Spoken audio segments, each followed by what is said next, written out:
Thanks for joining us in our 6 a.m. hour, everyone. I'm Eric Connors. And I'm Netta Iranpour. Glad you're here with us. Let's check in with meteorologist Evan Nurani to see what's going on with our forecast here on this Thursday. It felt like a little notch cooler, right? A notch.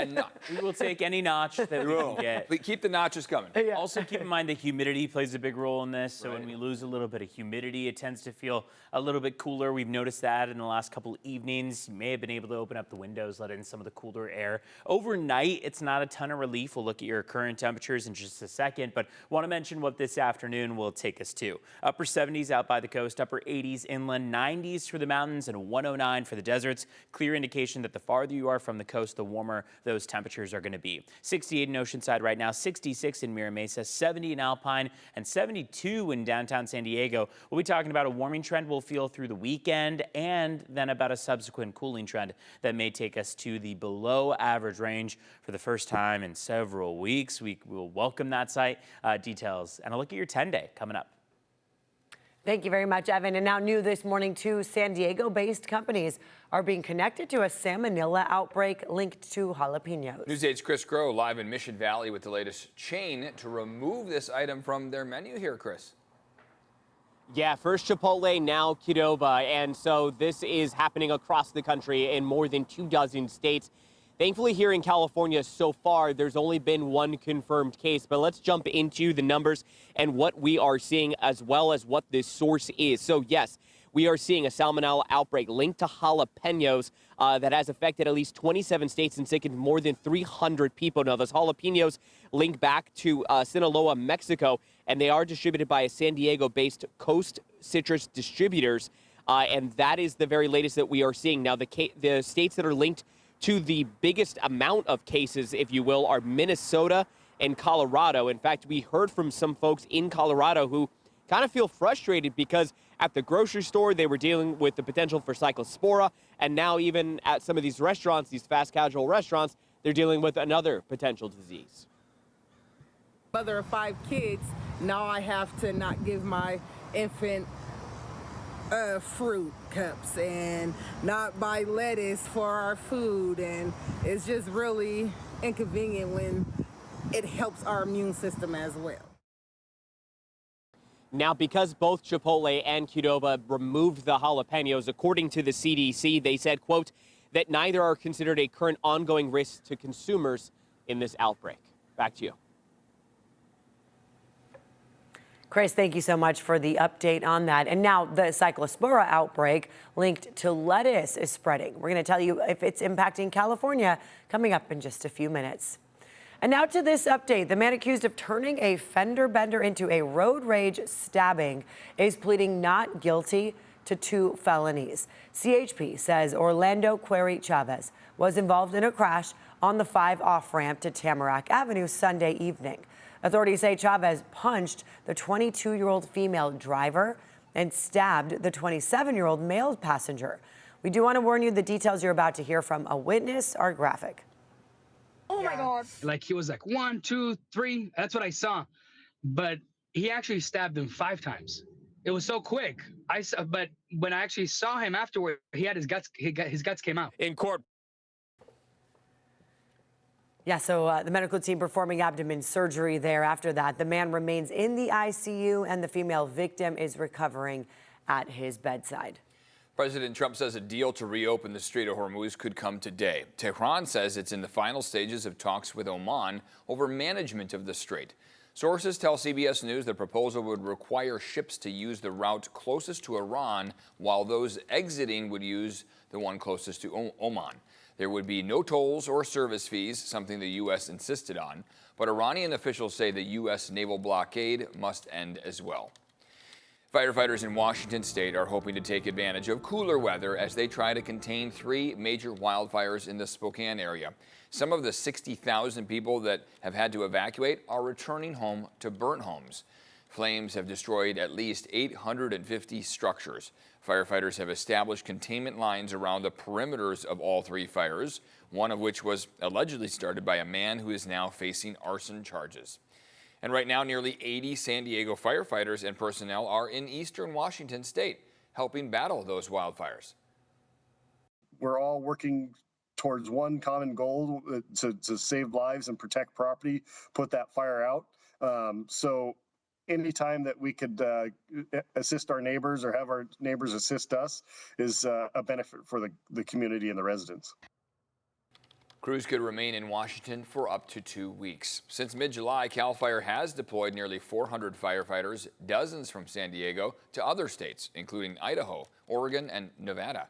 Officials say there are still plenty of firefighters and resources here at home in case a wildfire breaks out in San Diego County. CAL FIRE also reminds us that fire season usually begins north and then works its way down to California.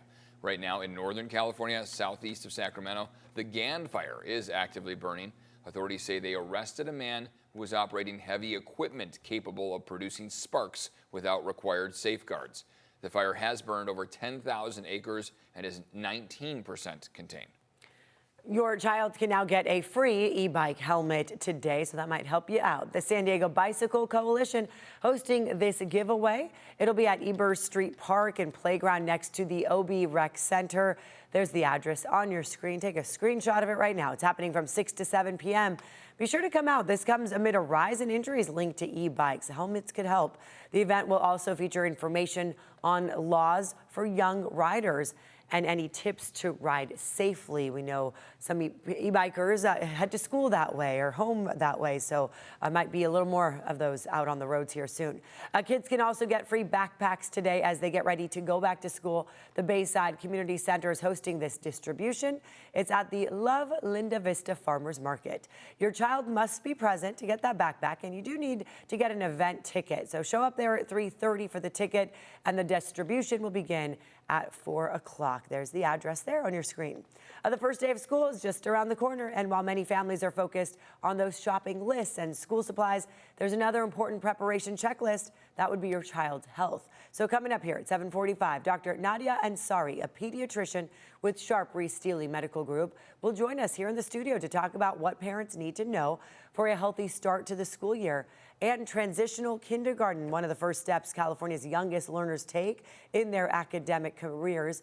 We'll talk about the benefits of it at 8:45. The director of early childhood education at San Diego Unified School District will join us here in studio as well to talk about TK and why it's important, how to prepare for it. She'll also be talking to us about a new preschool curriculum. So watch live on the CBS 8 app on your phone or TV. Also streaming right now on the CBS 8 app, a special on back to school season. It covers ways to save on school supplies and tips for managing AI. Yeah, in this new school world. We do want to see those back to school photos. Text them to us, 858-571-8888. We'd love to share them right here on our newscast. Maybe it was, the first day of school. Yeah. Whatever you want to share with us, we'd love to show it off. Always fun to see the kids out there with their new fresh clothes on, holding that sign, what grade they are. Everything looks all nice. It's just a momentous occasion. Right. It's like the biggest day when you're in school. To be going back to school, to see all the friends, the outfit has to be fresh for sure, at least fresh to you. We've talked about how thrifting can save you so much money if you're taking the kids out shopping. You can find so many great outfits that are just lightly used. 6:09 right now as we look live outside. Overcast skies, still blank at the coastline. Temperatures are mostly in the upper 60s and low 70s, and that sunrise was at 6:06 just 3 minutes ago, but gray for many of us. Clouds are starting to build in, as you can see, from the south for the most part. But aside from that, our inland valleys are free of them, it seems. Same goes for our mountains and deserts. That will encourage more rapid warm-up into the remainder of the day. We originally expected a heat advisory that was extended earlier in the week through Saturday to expire Saturday. Now, as of yesterday, it's been extended through Sunday at 8 p.m. Same goes for our extreme heat warning in the magenta color. These two have acted in tandem for at least a week now to help tell the story of how our mountains and deserts have been disproportionately affected by the heat. That departure from normal is maybe 1 or 2 degrees close to the coastline, but when your averages are already in the 90s and triple digits out toward East County, well, when you exceed average, just goes to show how hot it can really feel.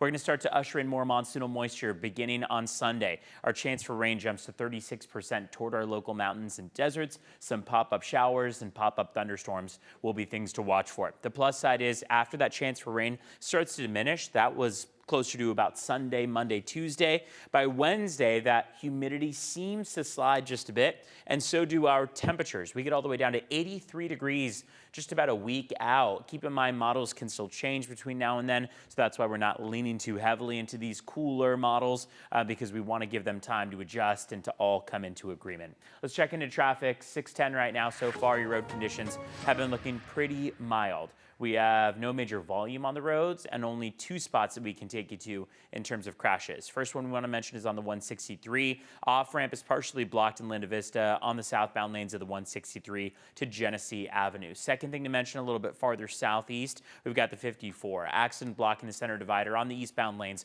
before Woodman Street. Now let's take a look at how your drive times are looking over our international border. St. Isidro Port of Entry, 125 minutes, just over 2 hours to get across. Otay Mesa Port of Entry should run you just about an hour and a half, a little bit quicker to get across there at Otay Mesa.